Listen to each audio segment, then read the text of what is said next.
So,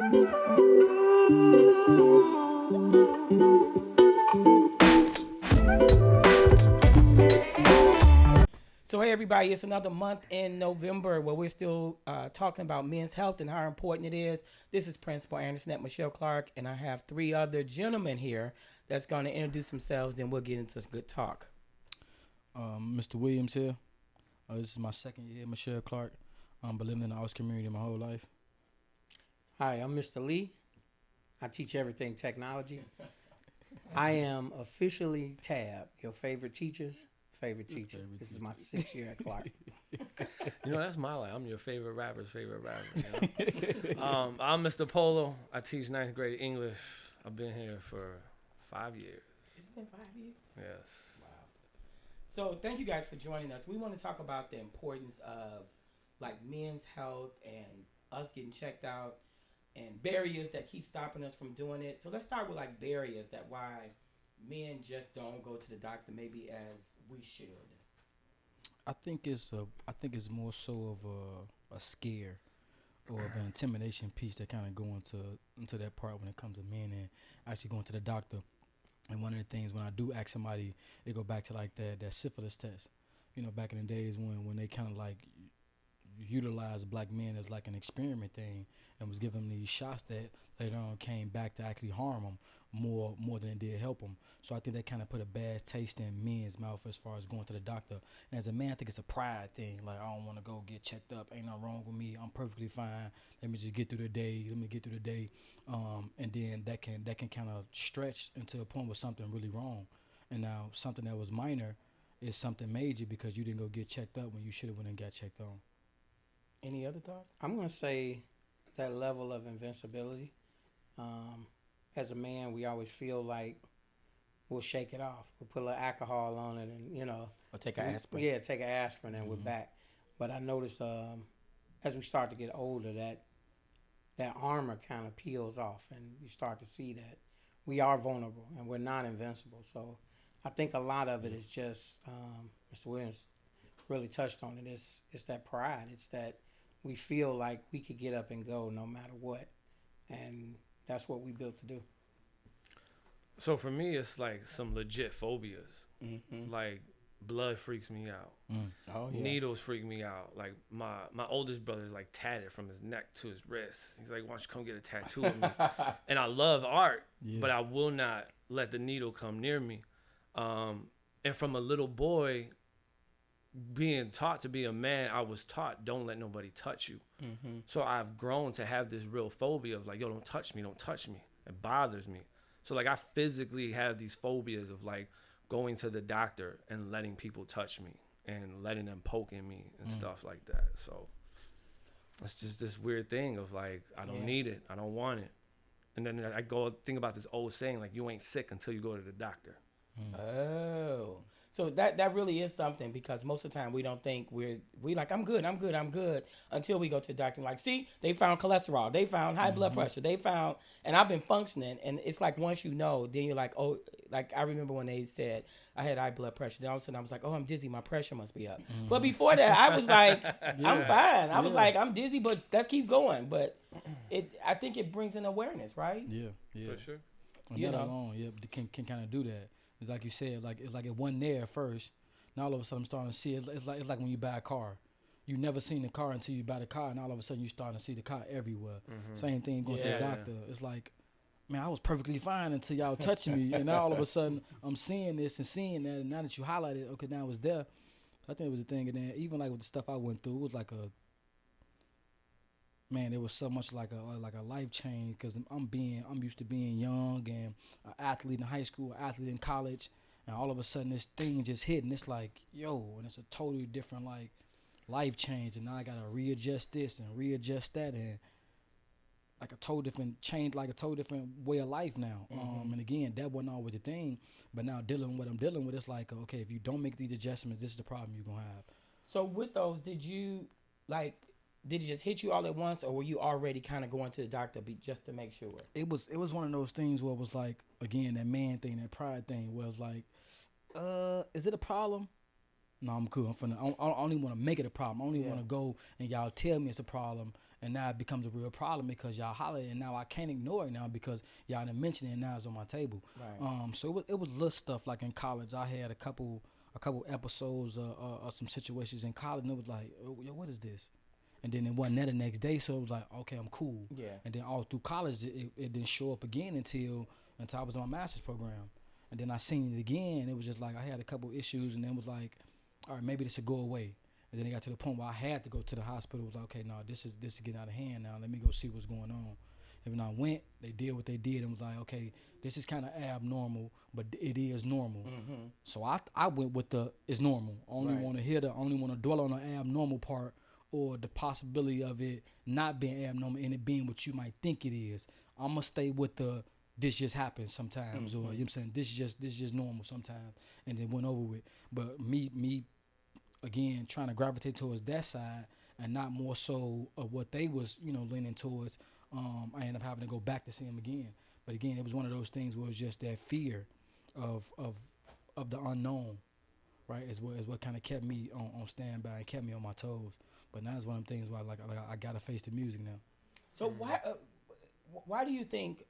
Like, I know there are women in our lives that push us to go to the doctor, but why do you think men don't push men to go to the doctor? Or is it really like for women to do that for us? I think it's a macho thing.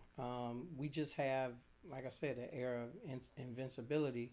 And even being young, like most of us weren't sick, weren't sickly. A lot of the stuff that's out now is new. You know, we grew up drinking water out the water hose and damn near eating dirt, and we were fine. Yeah. So a lot of times, You can't do that now. a need lot a of filter on the times water you hose just now. don't. Right. A lot of times you just don't think that you can get sick, or it's surprising. And even in my case, first 20 years of working, I might have missed 3 days the entire time.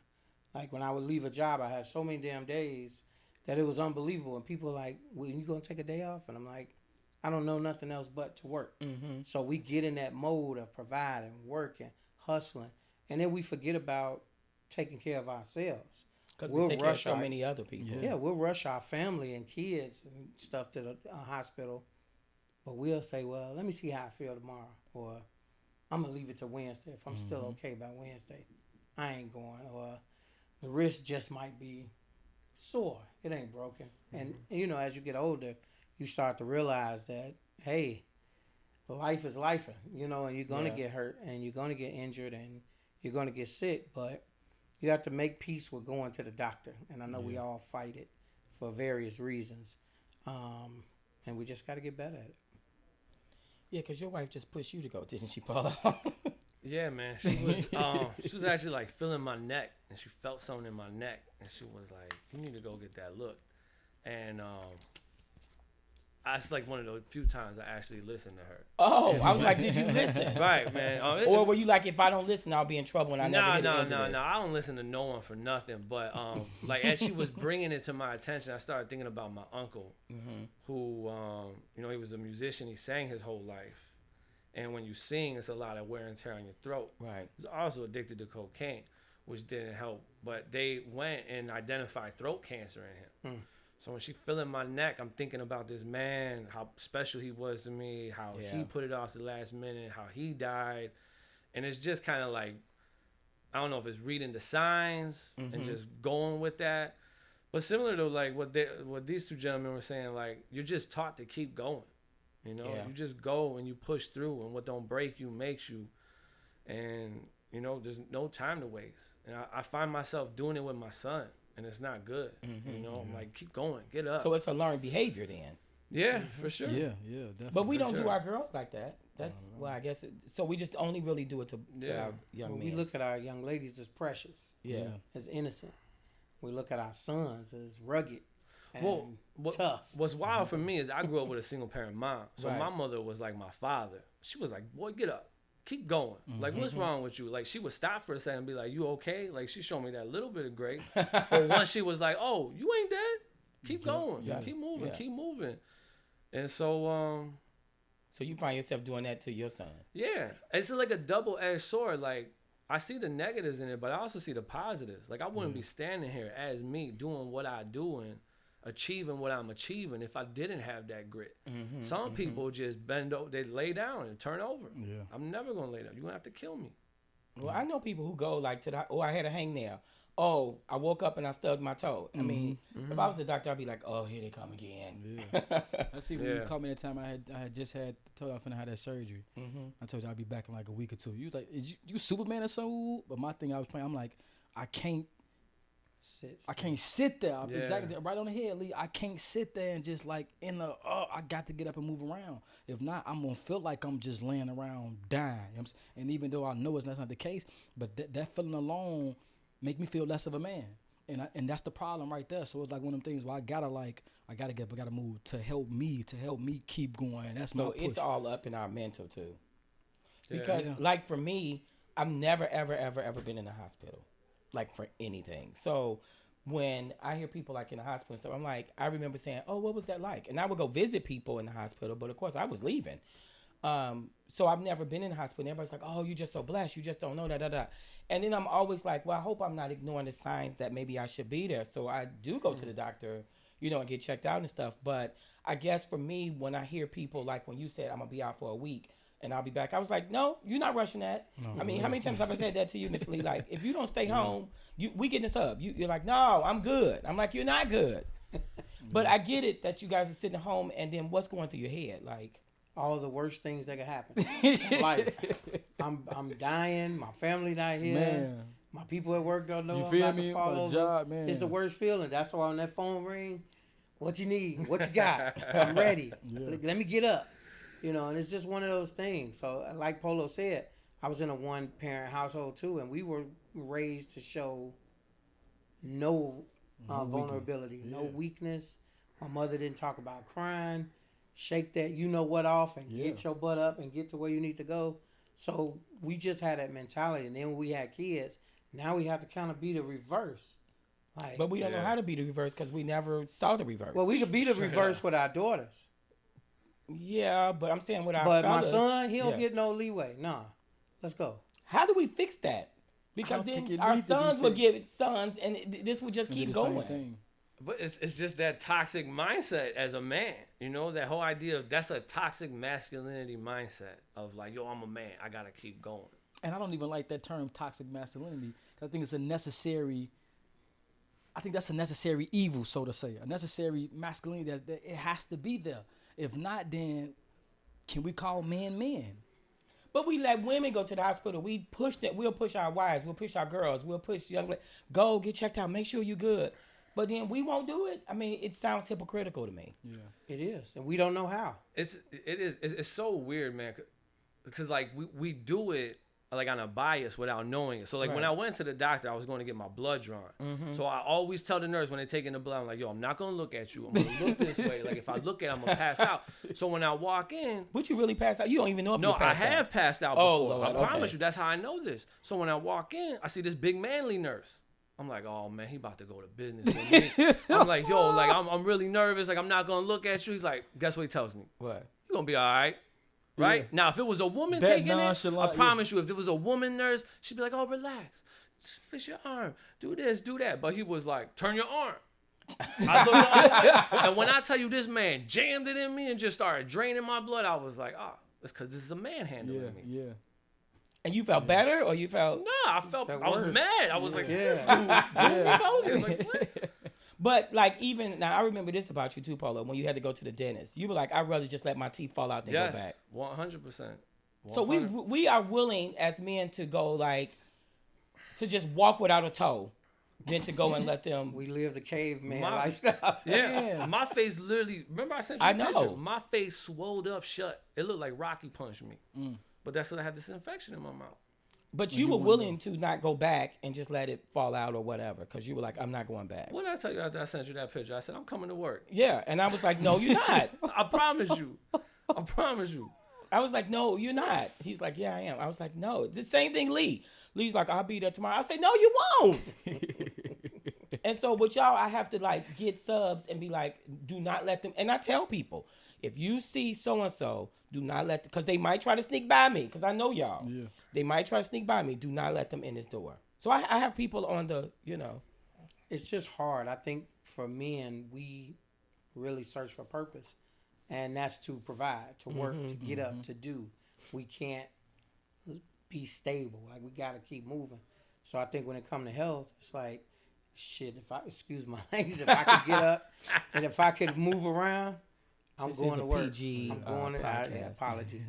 I'm going to go take care of my business. So do you think that helps us more than it hurt us though? Like, again, I think that masculinity is necessary and is there, but do that mean that we less fortunate, or do we have traits that we shouldn't have because we think that way? Well, I think it leads to an earlier burial for us all, just because we're used to, you know, not take care of ourselves as much. We'll put our family in front of our own health. Yeah. We'll put our job sometimes, a lot of times, in front of our own health. Yeah.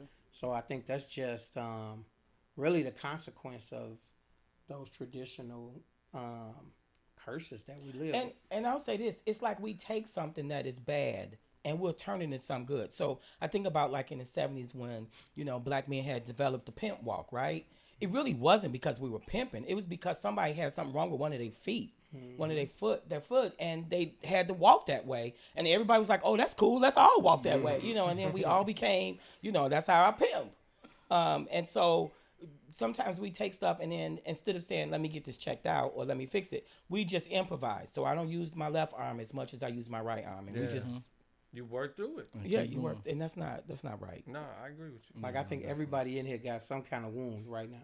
Oh, some God, kind of pain, something they know they need to go to the doctor for. But at the end of the day, if I can walk, if I could talk, if I could drive, I'm good. So the barriers are all in our mind.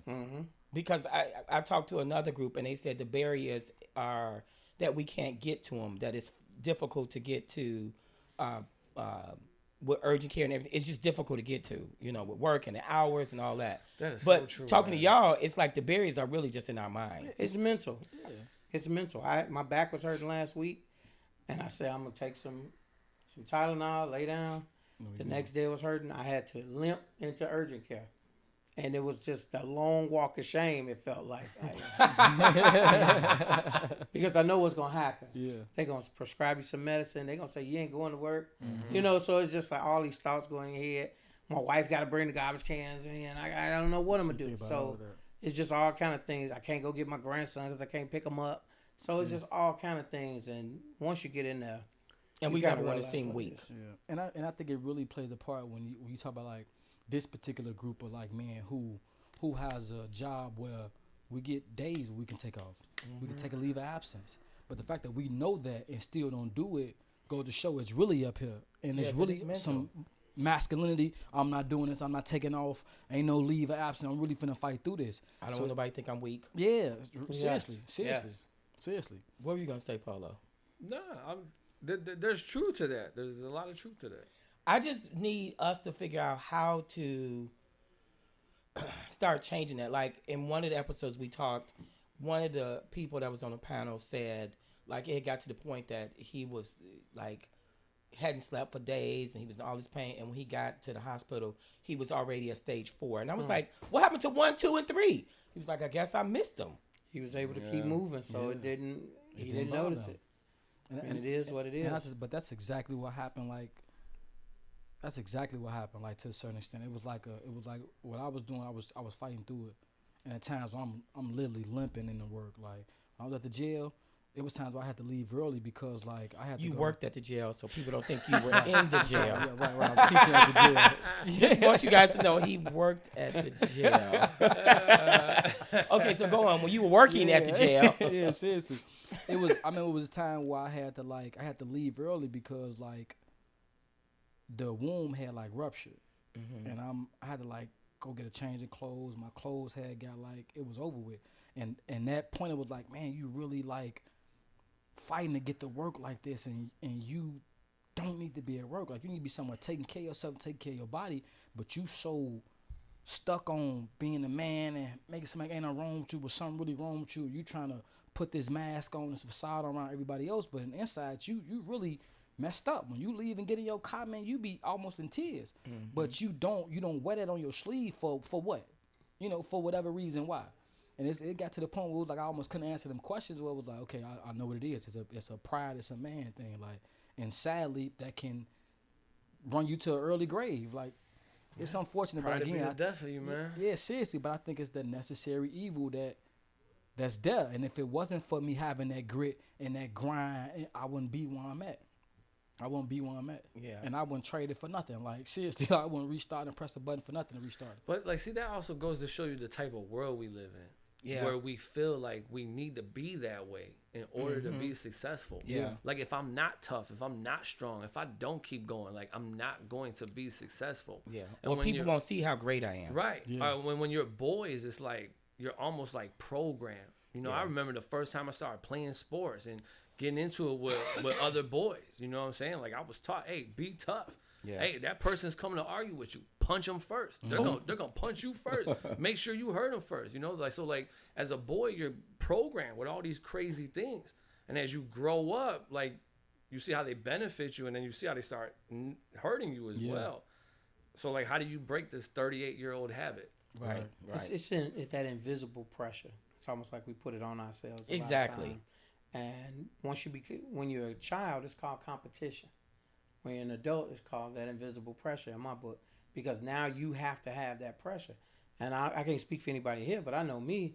I want to win at everything I do. 100%. I want to be the best, and I'm not settling for second Yeah, place. that's all of us. At Second this place, point. That the first is- loser. yes. That's what I said. So I think when you do that, you start prioritizing everything over your health, work, a job, a basketball game, kids' football game, whatever it is. You prioritize it over your own health until, like you said a minute ago, you can't anymore. Yeah. So I think one of the things we have to learn as adults, and especially as men, is how to take care of ourselves.